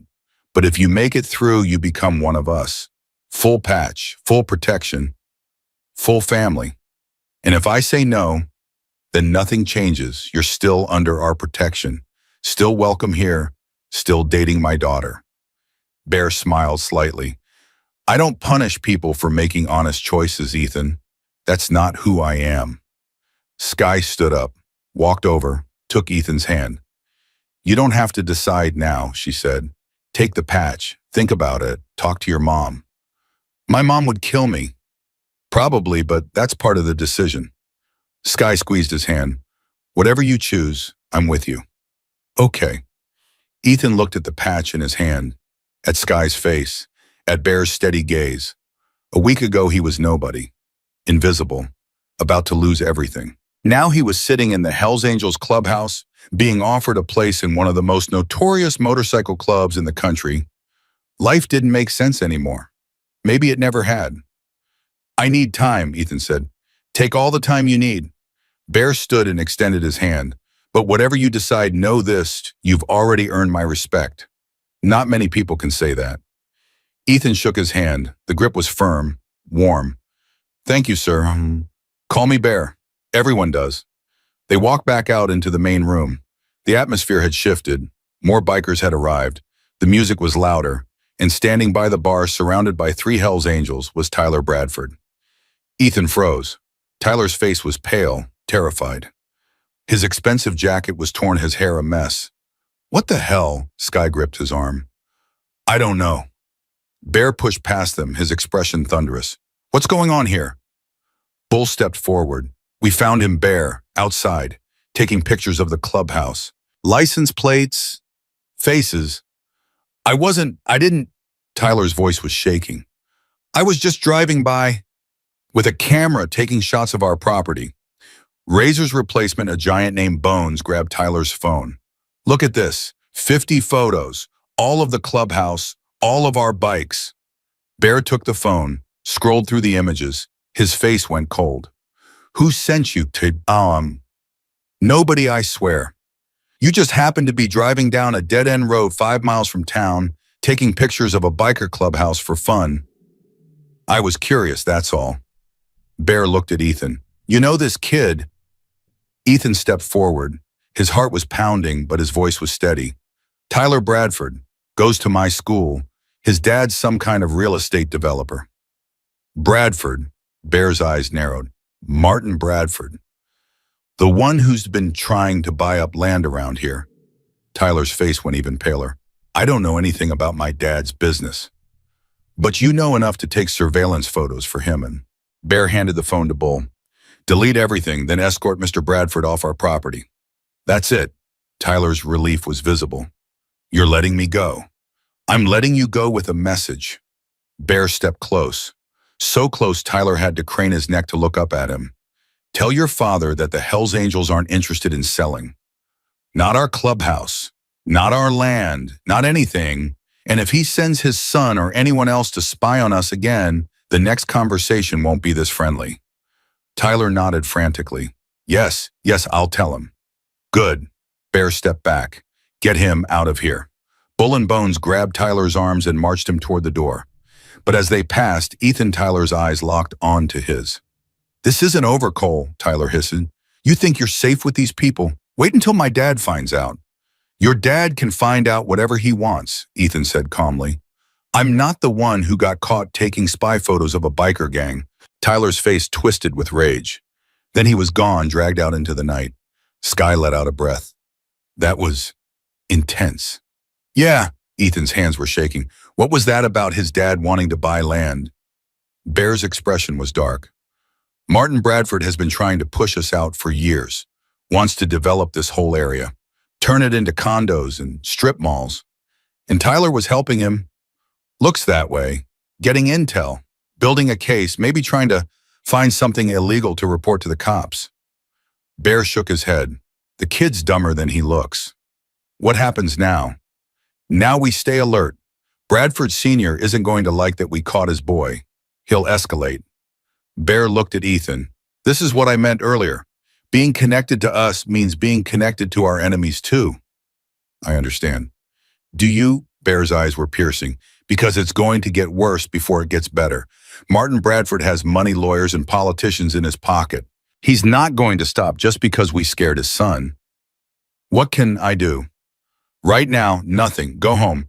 Think about what I offered. And watch your back. Bear put a hand on Ethan's shoulder. You're one of us now, Ethan. Whether you take the prospect patch or not, and we protect our own. Sky drove Ethan back to his truck. They sat in silence for a while, the events of the night settling over them like fog. That was a lot, Sky finally said. Yeah. Are you okay? I don't know. Ethan stared at the prospect patch in his hands. Your dad just offered me a place in the Hells Angels, and Tyler Bradford was apparently spying for his real estate mogul father, and someone named Razor beat Harrison half to death without orders. He laughed weakly. A month ago, my biggest problem was whether we'd have enough money for feed this winter. Sky reached over and took his hand. You don't have to say yes to any of it. I know. My dad means well. He sees something in you. Something he respects. She paused. But the club life isn't easy. It's not just brotherhood and barbecues. There are real dangers, real sacrifices. Is that why you never joined? I'm not allowed. Club rules, no women members. Sky's voice held a hint of bitterness. I'm the president's daughter, but I'll never wear a patch, never vote, never have a real say in what happens. That's messed up. It is, but it's also tradition, and the club runs on tradition. She shrugged. I've made my peace with it, mostly. Would you want me to join honestly? Sky was quiet for a long moment. Part of me would. You'd be protected. You'd belong. You'd be part of my world in a way nobody else has ever been. And the other part is scared. Her voice dropped. I've seen what the club does to people. The stress, the danger, the legal troubles. My dad's been to prison twice. He's been shot at, stabbed, almost killed more times than I can count. Sky. I love my dad. I love the club. They're my family. She turned to face him, her eyes glistening. But if you joined and something happened to you, if you ended up in prison or worse, I don't think I could survive that. Ethan reached out and cupped her face. Hey, look at me. She did. I'm not making this decision today, or tomorrow, or even this month. He wiped a tear from her cheek. Whatever I choose, it'll be because it's right for me, for us, not because I feel obligated or pressured. Promise, promise, Tawas. She leaned forward and kissed him, soft at first, then deeper. When they finally pulled apart, both of them were breathing hard. Ethan Cole, Sky whispered, what am I going to do with you? Keep me around, I hope. That's the plan. She smiled through her tears. Now go home before my dad sends someone to check on us. He kissed her once more, quick, gentle. Then he got out and walked to his truck. The drive home was quiet. Just Ethan and the darkness and the weight of everything pressing down on him. When he pulled into the driveway, he saw lights on in the kitchen. His mother was waiting up. He walked inside. Sarah sat at the table with a cup of tea and a worried expression. You're late. I know. Sorry. How was it the clubhouse? Ethan sat down across from her, set the prospect patch on the table between them. Sarah stared at it. Her face went pale. Ethan, what is that? Bear offered me a place in the club as a prospect. Silence. Long, heavy. And what did you say? I said I needed time to think. Sarah picked up the patch, turned it over in her hands. Her fingers were trembling. Do you know what this means? What you'd be getting into? I'm starting to understand. Starting isn't enough, Ethan. These are dangerous people, criminals. They saved our farm mom. They protected us when nobody else would. That doesn't make them good people. Maybe not, but it doesn't make them all bad either. Ethan leaned forward. I'm not saying yes, I'm not saying no. I'm saying I need to figure out what's right for me. And if what's right for you destroys your life, gets you killed, puts you in prison, then that's a risk I have to weigh. This isn't a game, Ethan. I know it's not a game. His voice rose. He forced it back down. Mom, I almost died in that blizzard. I held a girl in my arms while she nearly froze to death. I've been questioned by police, watched a teacher get beaten half to death, and found out that Tyler Bradford's dad has been trying to destroy the club for years. He stood up, walked to the window. My life isn't simple anymore.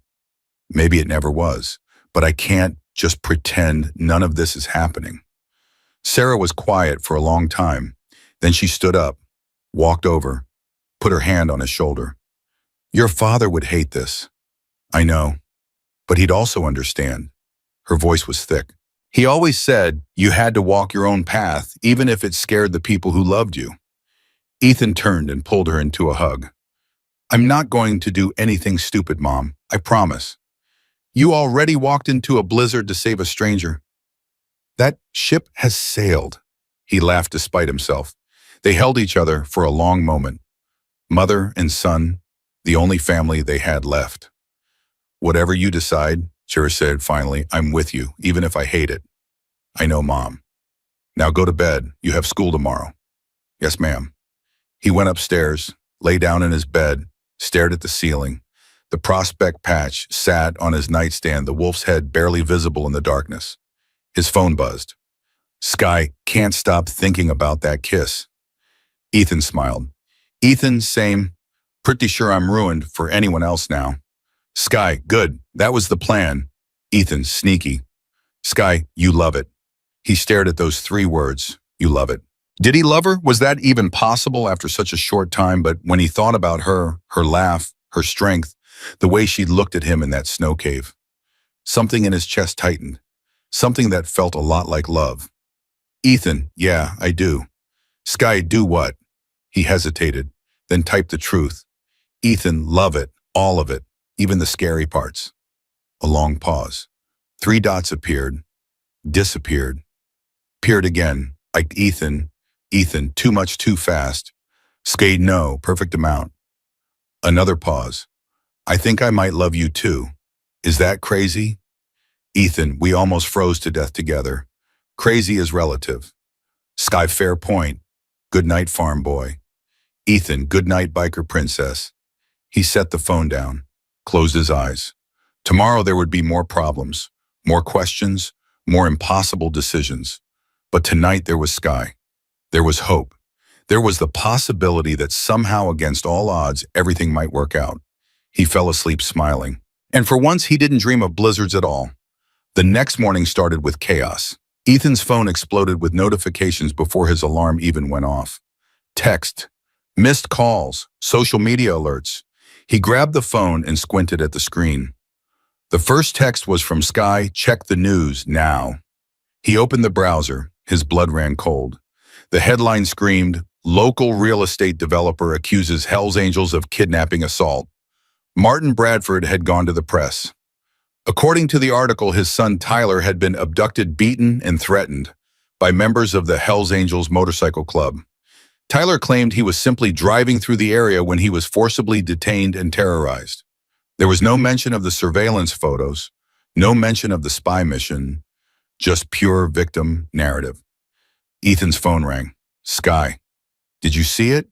I'm looking at it right now. He's lying. Tyler's lying about everything. I know, but everyone else doesn't.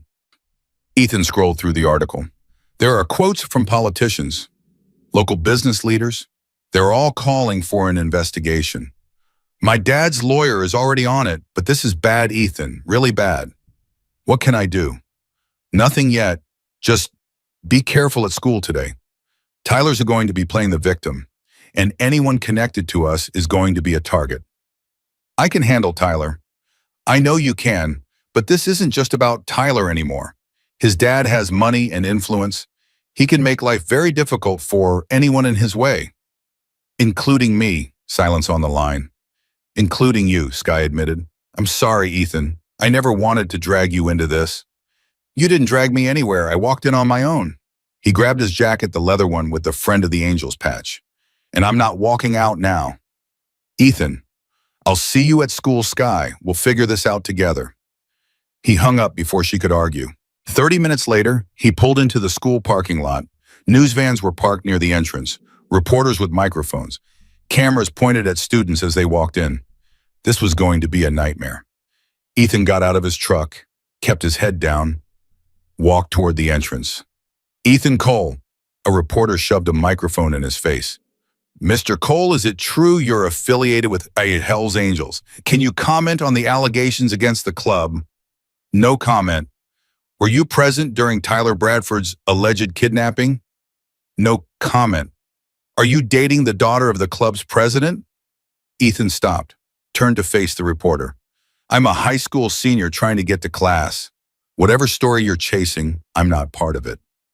He pushed past and walked through the front doors. Inside was even worse. Everyone was staring, whispering, pointing. Tyler Bradford stood in the center of the main hallway, surrounded by sympathizers. His arm was in a sling, fake Ethan was sure, and he was talking loudly about his trauma. They held me for hours, threatened to kill me if I told anyone. I thought I was going to die. That's so scary, Tyler. You're so brave. Ethan's jaw tightened. He started walking toward his locker. Tyler spotted him. Well, if it isn't the biker's pet. Ethan kept walking. Hey, I'm talking to you, Cole. Ethan stopped. Turned slowly. The hallway went quiet. What do you want, Tyler? I want everyone to know what your friends did to me. Tyler's voice was loud, performative. They grabbed me off the street, beat me up, threatened my family. That's not what happened. Oh yeah, and how would you know? Because I was there. The crowd murmured. Tyler's confident expression flickered. You weren't there. You couldn't have been. I was at the clubhouse last night. I saw every man. Ethan's voice was calm, clear. You drove down a dead-end road with a camera. You took 50 surveillance photos of the property, the bikes, the license plates. You were spying for your father. That's a lie. Is it because the club has your phone with all those photos? Ethan stepped closer. They let you go, Tyler. No beating, no threats, just a message to deliver to your dad. He's lying. Tyler looked around desperately. He's one of them. He's covering for idam boyin. I'm telling the truth, which is more than you can say. You can't prove anything. Maybe not, but you can't either. Ethan's eyes were steady, because the cameras at the clubhouse recorded everything, every moment you were there, including the part where you walked out on your own 2 feet completely unharmed. Tyler's face went white. The crowd started murmuring, exchanging glances. He's bluffing, Tyler said. There are no cameras. You sure about that? Ethan smiled coldly. You want to bet your whole victim story on it? Silence. Tyler opened his mouth, closed it, opened it again. Nothing came out. Ethan turned and walked away. Behind him, the whispers started up again. But this time, they weren't about him. They were about Tyler Bradford and the lie that was starting to crumble. The hallway was still buzzing when Ethan reached his locker. His hands were shaking, adrenaline coursing through his veins. He couldn't believe he'd just done that. Called out Tyler Bradford in front of everyone. Bluffed about security cameras that might not even exist. But it had worked. Tyler's lie was cracking. That was incredible. He turned. Sky stood behind him, eyes wide with something like wonder. You heard. Everyone heard. It's already all over social media. She held up her phone. Someone recorded the whole thing. Tyler's getting destroyed in the comments. Good. Good, Ethan, you just went to war with Martin Bradford's son in public. On camera. Sky grabbed his arm. Do you understand what that means?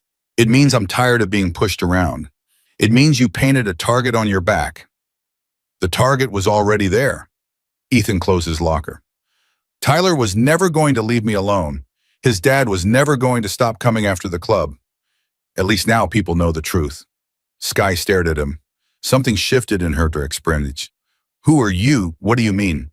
A month ago, you wouldn't say 2 words to anyone. You ate lunch alone. You avoided confrontation like it was a disease. She stepped closer. Now you're standing up to bullies, calling out liars, wearing Hell's Angels leather like you were born to it. People change. Not this fast, not this much. Her eyes searched his face. What happened to you in that blizzard, Ethan? He thought about it, really thought. I stopped being afraid, he said finally. Not of dying, I was terrified of that, but afraid of living, afraid of being seen, afraid of mattering. He met her eyes. You almost died in my arms, Sky. And in that moment, nothing else mattered except keeping you alive. Not what people thought of me. Not my fear, not anything. And now I can't go back to being invisible, even if I wanted to. He took her hand. You changed me. That storm changed me, and I'm not apologizing for who I've become. Sky was quiet for a long moment. Then she kissed him, right there in the hallway, in front of everyone. When she pulled back, her eyes were shining. I love you, Ethan Cole. His heart stopped. What? I love you. I know it's fast. I know it's crazy, but I don't care. Her voice was fierce. You walked into a blizzard for me. You stood up to my dad. You just destroyed Tyler Bradford with nothing but words. And you're still the same sweet, stubborn, brave farm boy who held me all night in a snow cave. Sky.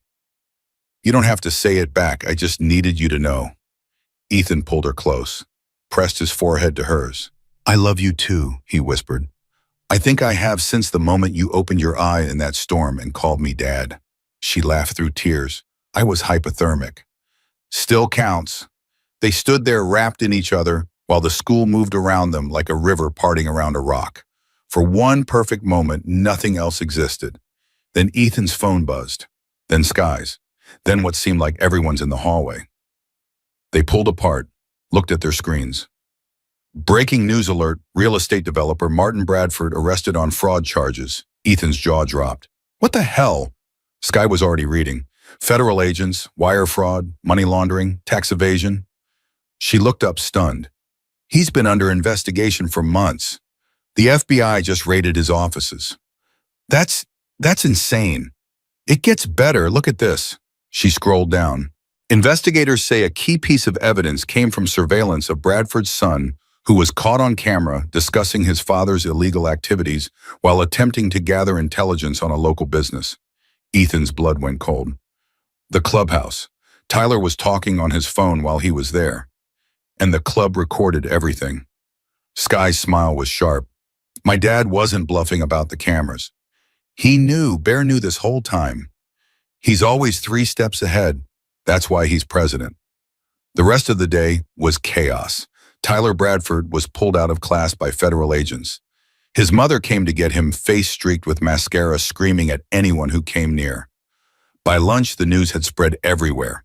Martin Bradford's empire was crumbling. His fraud scheme had bilked investors out of millions. His development projects were built on lies and stolen money. And the Hells Angels, the dangerous criminals he'd been trying to destroy, had helped bring him down. Ethan sat in the cafeteria with Sky, trying to process it all. Your dad planned this, he said, from the beginning. Not planned, but prepared. Sky picked at her food. He's been keeping records on Bradford for years, waiting for the right moment. And Tyler showing up at the clubhouse was that moment. Tyler talking on his phone, bragging to someone about his dad's schemes while our cameras recorded everything. Sky shook her head. Kid never had a chance. I almost feel sorry for him. Don't. He was helping his father destroy people's lives.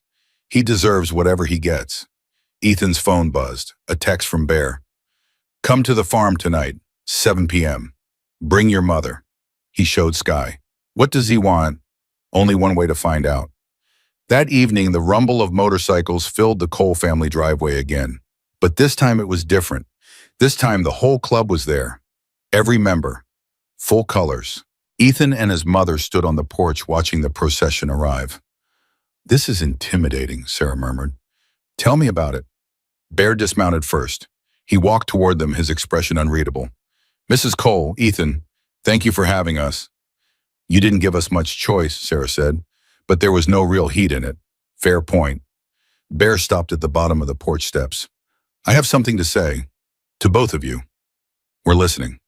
Bear took a breath. For the first time since Ethan had met him, he looked nervous. Martin Bradford has been trying to destroy us for 10 years, buying up land around the clubhouse, pressuring the county to revoke our permits, spreading lies to the media. Bear's jaw tightened. He wanted to push us out, turn this whole area into condos and shopping centers. And now he's in federal custody, Sarah said. Yes, because his son was stupid enough to spy on us while running his mouth about Daddy's crimes. Bear's smile was grim. But that's not why I'm here. Then why are you here? Bear reached into his jacket, pulled out an envelope. Bradford owned the bank that held your mortgage. Ethan felt his stomach drop. What? First National Bank of Montana. Bradford was the majority shareholder. He used it to pressure people into selling their land, jacked up interest rates, called in loans early. Bear handed the envelope to Sarah. When I paid off your mortgage, I was actually paying him. I didn't know that at the time. Sarah opened the envelope. Her hands were shaking. This is a deed to your farm, free and clear. No mortgage, no liens, no connection to Bradford or his bank. Bear's voice was steady.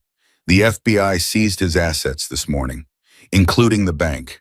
The new owners agreed to void any debts connected to his fraud scheme. Your mortgage was one of them. So the money you paid is being returned to me, which means I'm returning it to you. Sarah stared at him. I don't understand. The $147,000, it's yours, a gift, no strings attached. Ethan couldn't breathe. Bear, it's what's right. Bear climbed the porch steps and stood face to face with Sarah. Your son saved my daughter's life. Then he stood up for our club when everyone else ran scared.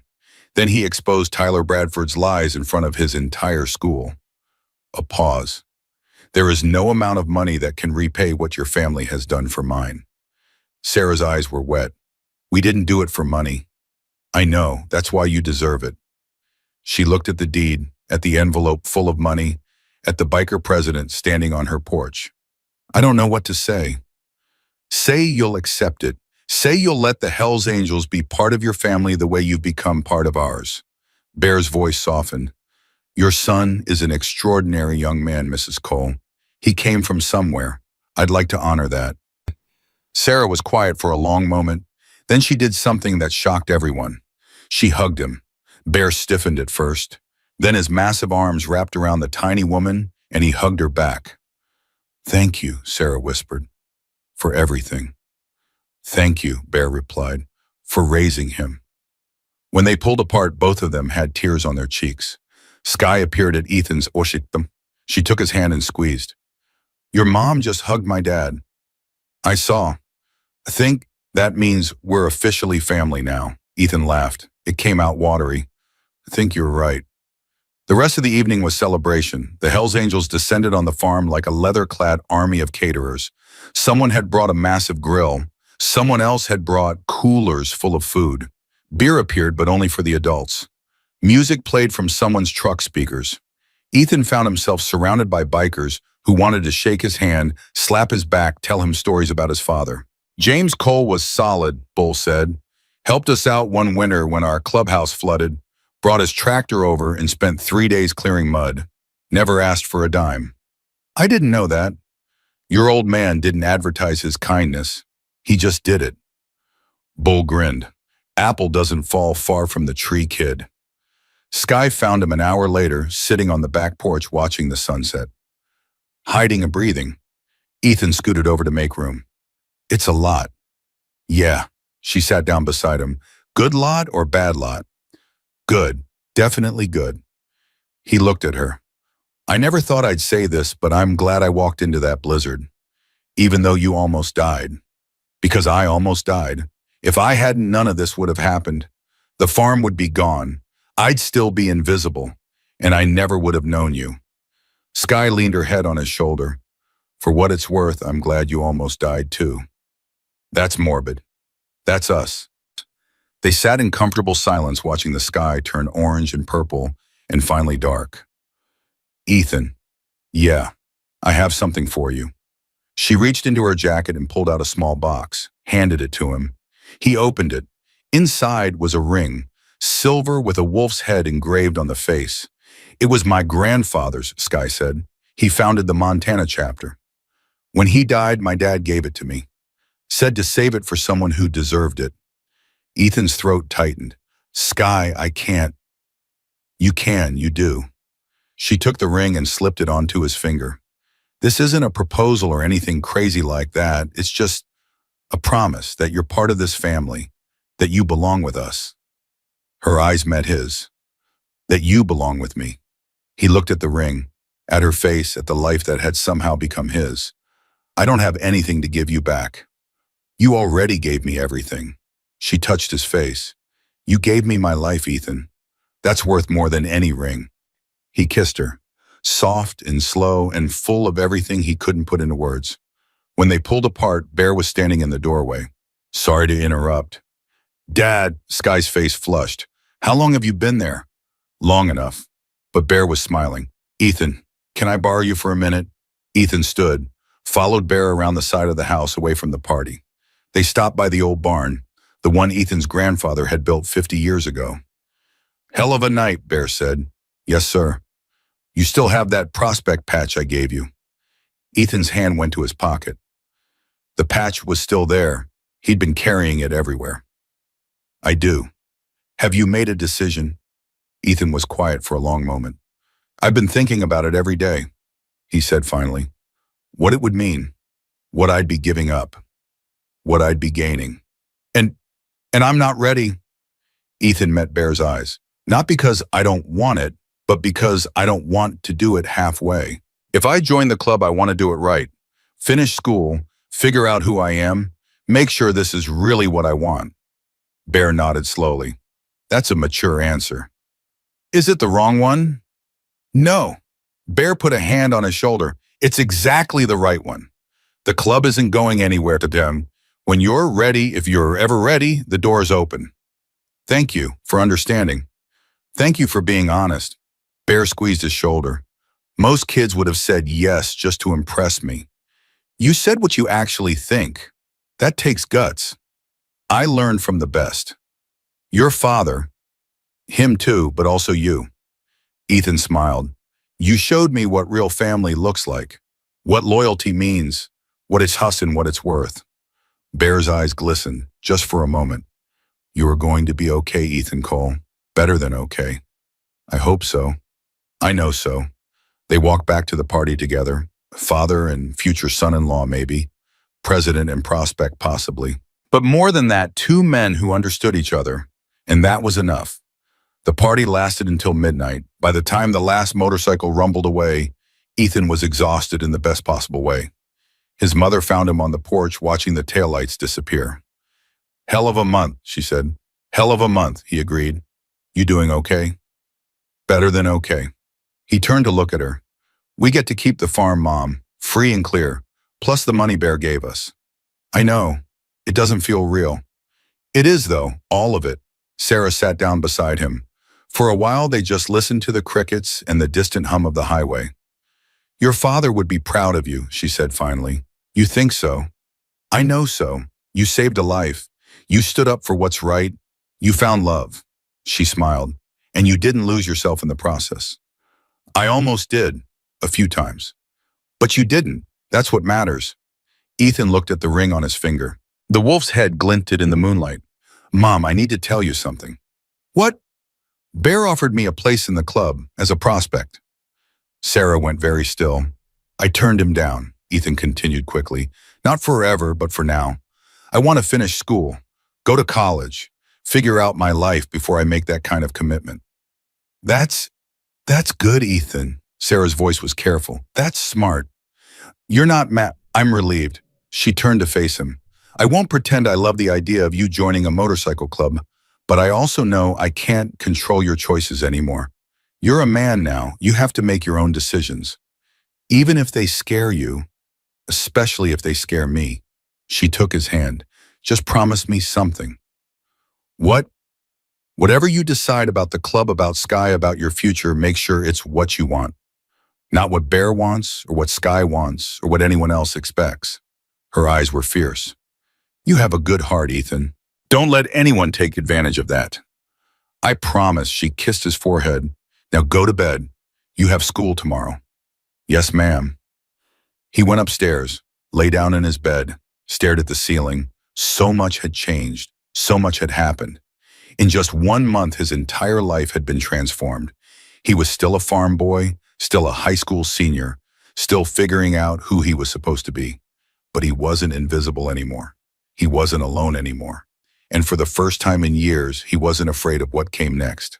His phone buzzed. One last text from Sky. Thank you for tonight, for everything. I love you, farm boy. He typed back, I love you too, biker princess. See you tomorrow.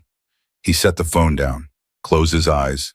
Tomorrow there would be more challenges, more decisions, more complications. But tonight there was peace, and that was enough. 3 months later, spring had come to Montana. The snow was gone, the fields were green, and Ethan Cole stood in his cap and gown, waiting to receive his diploma. His mother sat in the audience crying happy tears. Sky sat beside her wearing a sundress instead of leather for once. And in the back row, trying to be inconspicuous but failing completely, sat Bear Mason and 20 members of the Hells Angels. Ethan James Cole, he walked across the stage, shook the principal's hand, took his diploma. In the audience, the Hells Angels erupted in cheers. Someone honked an air horn. Someone else revved a motorcycle engine. The principal looked horrified. Ethan just laughed.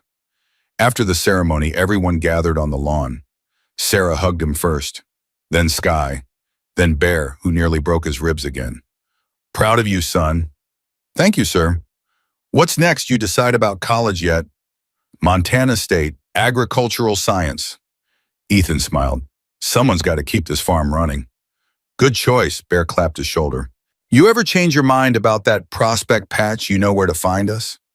I know, and maybe someday I will. Ethan looked at Sky. But right now I've got other priorities. Monty's. Fair enough. Sky took his hand, ready to get out of here. More than ready. They walked to his truck, new courtesy of Bear's generosity, and climbed in. Where do you want to go? Sky asked. Ethan thought about it, then smiled. I know a place. An hour later, they stood on the mountain where it all began. The snow was gone, but the memories remained. The spot where the bus crashed, the tree where he found Sky dying, the area where he built the Quingy that saved both their lives. It looks different, Sky said. Everything looks different now. She leaned against him. Thank you. For what? For being stupid enough to walk into a blizzard. For being brave enough to save my life. For being kind enough to love me even when I was too scared to love myself. That's a lot of things. You're a lot of person.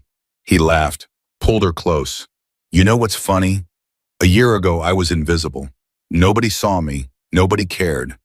I was just a poor farm kid who was going to lose everything.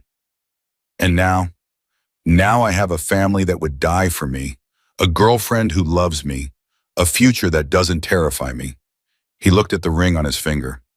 In a place where I belong. The Hells Angels. Partly, but mostly just here with you. Sky kissed him, long and deep and full of promise. When they pulled apart, the sun was setting over the mountains. The same mountains that had almost killed them. The same mountains that had brought them together. I love you, Ethan Cole, Sky whispered. I love you too, Sierra Mason. They stood there until the stars came out. Two people who had found each other in the worst possible circumstances and built something beautiful from the wreckage. The farm boy and the biker's daughter. The invisible kid and the president's heir. Two broken pieces that somehow fit together perfectly. Life wasn't simple. It never would be. There would be challenges ahead, college, the club, Tyler Bradford's trial, whatever the future held. But they would face it together, because that's what family did. And whether by blood or by choice, by leather or by love, Ethan Cole had finally found his. He took Sky's hand, looked out at the world spreading before them, ready for whatever comes next.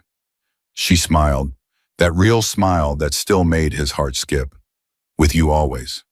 They walked back to the truck, drove down the mountain, toward home, toward tomorrow, toward a future neither of them could have imagined just a few months ago. Behind them, the mountain stood silent. But it remembered. It remembered the storm that should have killed them. It remembered the boy who walked into death to save a stranger. It remembered the moment two invisible people finally saw each other. And somewhere in the wind that swept across the peaks, there was a whisper. A promise, a truth that would outlast them all. Sometimes the quietest people carry the loudest courage. Sometimes the loneliest hearts find the deepest love. And sometimes, just sometimes, walking into a blizzard is the first step toward finding your way home. Ethan Cole had been invisible his whole life, but not anymore. Never again. Because he'd learned the most important lesson of all family isn't about blood or patches or last names. Family is about who shows up when the storm hits. And for Ethan Cole, the farm boy who walked into hell and came back with everything he never knew he needed, the storm had finally passed. The sun was shining, and he was exactly where he belonged.